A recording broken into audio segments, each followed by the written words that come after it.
Hey guys, Moms Against Medical Bullying. So Karen Lamb made a video about how doctors have to touch young boys' privates in order to test them before sports for like a hernia or what have you. And she made a point that that's not really necessary because you can tell if you have a hernia. But that got me thinking about how I wonder if,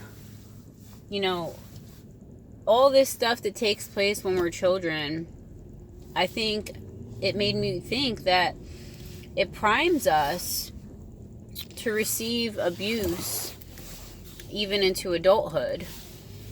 And it primes, and every generation that does it, it continues, the cycle continues.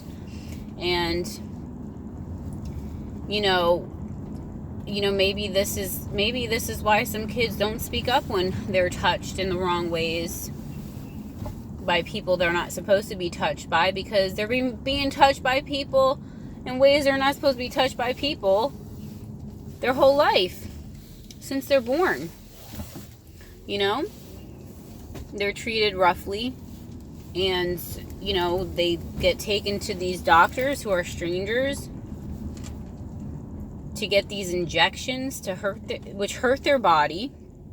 It hurts at the moment and can hurt afterwards if they have bad side effects. So it's like people are used to getting abused because we're abused since we're born. We're injected with toxins from the moment we're born now. So we're used to letting strangers touch us in ways that we shouldn't be touched. Injecting us with stuff, looking at our bodies. It's just there's no bodily autonomy. From the day that we're born, they show us that there's no bodily autonomy because, like I said, they take us to these men or women, these offices where we have to undress sometimes and let the stranger look at our body and see if we're okay, because mom and dad can't tell if you're okay. Mom and dad can't tell if you're growing okay. Mom and dad don't know what's healthy and what's not. Mom and dad allow you to be abused by these strangers in these offices. So yeah, it sets us up for no bodily autonomy. And maybe that's the reason so many people conform to this mask crap, because they have no bodily autonomy. They're used to these strangers telling them what to do with their bodies.